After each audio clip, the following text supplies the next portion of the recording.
cover base anything in Major League Baseball off a single game or even a single month.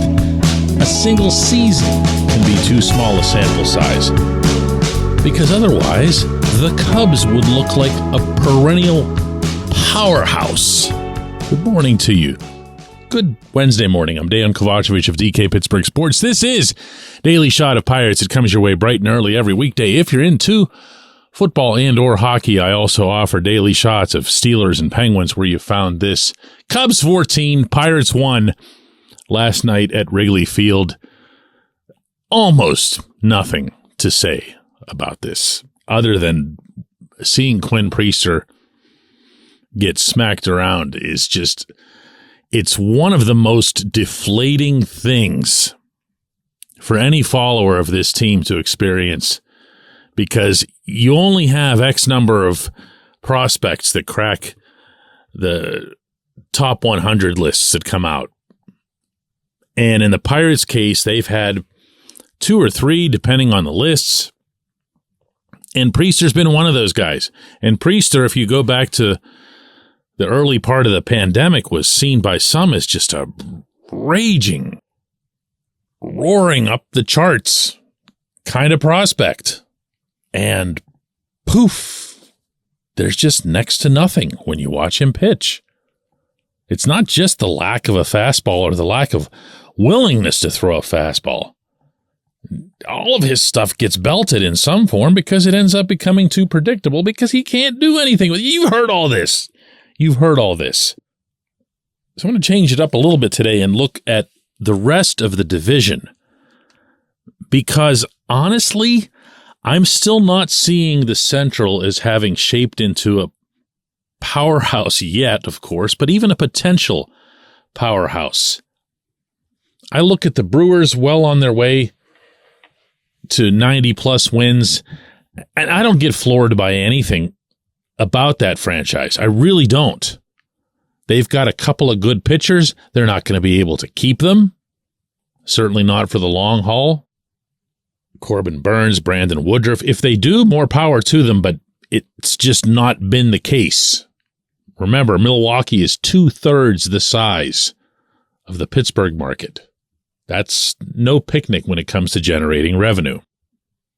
And they haven't been a great hitting team, which runs counter to their history over the past decade and a half, when that's what they would do, is they would just belt the ball like crazy at American Family Field or Miller Park before that, and just survive on the pitching and the defense. Now they're the other way around, and that's tenuous. Are they still the class of the division? Yes, obviously. Look at the standings. But that doesn't feel like it's going to be some kind of long-term grip. The Cubs, I'm not sure what to make of them. I do respect the fact that despite the revenue pool that the Cubs have, they will, from time to time, reset. You can call it rebuilding or whatever, but they'll move their guys out. And they just did that with a bunch of them, Anthony Rizzo and everyone else. And they've put together something that looks like it's got a future. And the Cubs are always the team. I got to share this with you, that whenever you talk to people inside the Central, not just the Pirates, but the Brewers as well, and others, the Cubs are always the team that gets feared, because the Cubs are the only one in the division that could, if they wanted to, spend like nuts. They could go the full Mets if they wanted to. They don't. They generally haven't. But they can. And that's where building up that good young base, the Seiya Suzuki types and so forth, eventually pays off for them. And it is, by the way, how they won their World Series.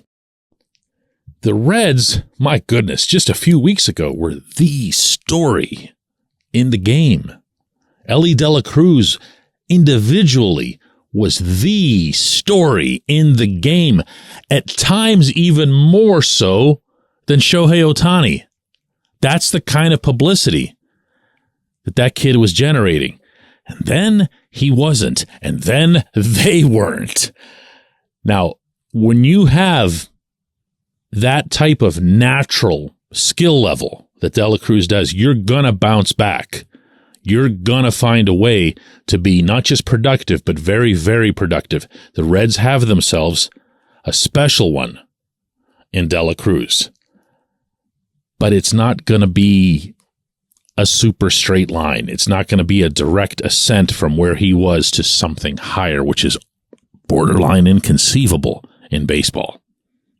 They have others, but they're not flooded. They don't have this massive influx of prospects the way it might have appeared over those couple months. But they're on the way up, which leaves the Cardinals, who might be the most curious case of all, and not just because they should never, ever, ever, ever be in last place. It just feels like the world is in a different space whenever the Cardinals are this bad. But you look at their lineup, and they were just in Pittsburgh, and you look at those names that I was writing them in on the score sheet that I keep, and I'm going, what is this team doing in last place? And then you'd see them pitch, and then you'd see them catch, and then you'd see them lack a lot of those fundamentals that the St. Louis organization's been famous for. And the first thing that you think is, boy, are they firing Ollie Marmol this offseason. They will. I mean, I wouldn't be surprised to see him gone like an hour after their regular season finale. But from there, they still got to add a ton of pitching. And they're going to finally let go of Adam Wainwright, mutually, of course, and that whole continuity, years of Pujols, Molina, Wainwright, and those guys will come to an end, but they still have Paul Goldschmidt. They still have Nolan Arenado. They have real live players, which means that St. Louis is going to go out probably more than any other team in the Central and spend money because they don't have any wishes ever to reset or rebuild. And I don't know that they should. You've got your lineup. Go buy some pitching. Cardinals won't be shy about doing that. You watch. They're going to be a player this winter.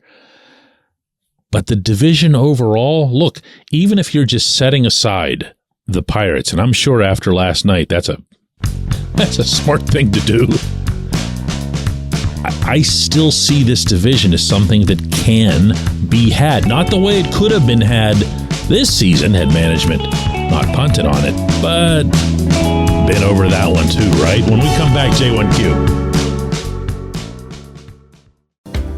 This portion of Daily Shot of Pirates is brought to you by our friends at North Shore Tavern. That's directly across Federal Street from PNC Park. It's home of Steak on a Stone, an eating experience, underscoring the word experience. The steak is brought to you partially cooked on an 800-degree stone, and you do the rest. It's a ton of fun, it's a great meal, and it's a baseball atmosphere like no other in Pittsburgh. North Shore Tavern, right across Federal Street from PNC Park. Your front door, your car, your bike, your computer, your gun. Safety is a habit. Every day you lock and secure your home and everything you want to keep safe. Gun safety and responsible storage are no different and the best way to help prevent accidents, misuse, and theft. If you have a firearm, own it, respect it, and secure it. Visit ProjectChildSafe.org. Brought to you by the National Shooting Sports Foundation and the Bureau of Justice Assistance.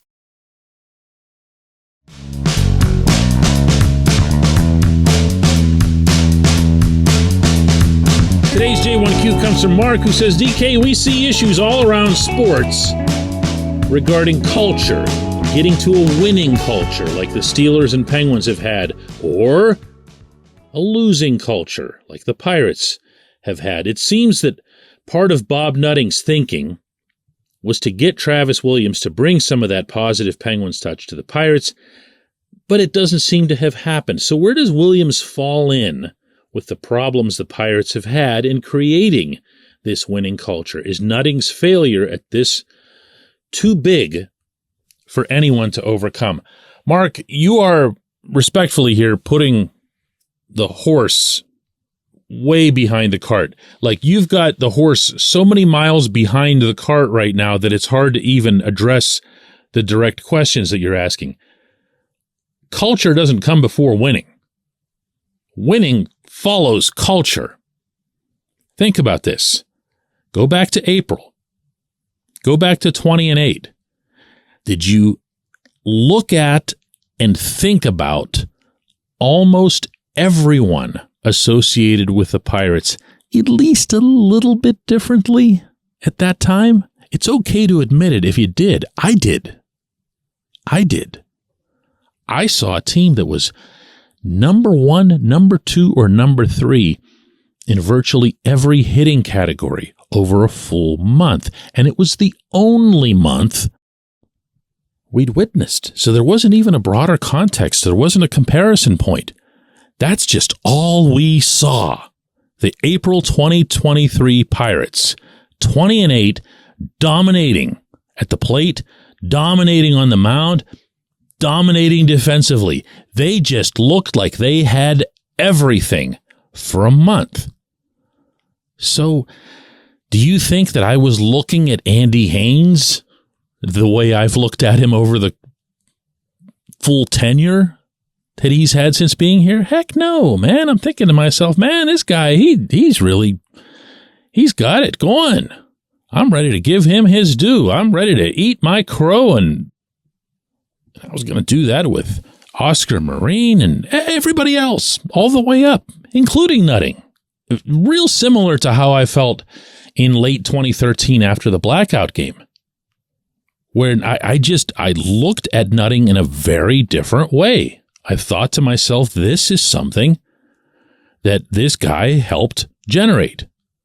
This is something that Kevin McClatchy hadn't been able to do before him. Maybe he was right. Maybe his methodology was right. You just look at them differently. And you know what else? In turn, they carry themselves a little bit differently. And now we're getting into more of what happens with the Steelers and the Penguins. There is a little bit of I can say it, there's a cockiness to both of those franchises. When you walk into the doors of either of their buildings, you have championship trophies and photographs and wall murals punching you in the midsection. That applies to their practice facilities. It applies to everything they do. Even in a year like this one, 2023, where both the Steelers and the Penguins failed to make the playoffs. Penguins failing to make it for the first time in 18 years. They still carry themselves that way. But I gotta tell you, the winning came first. You've gotta win first before you can this and that about any kind of culture. The culture doesn't create the winning. It's the other way around. I appreciate the question. It's a really good one. I appreciate everybody listening to Daily Shot of Pirates. Gonna do another one of these tomorrow.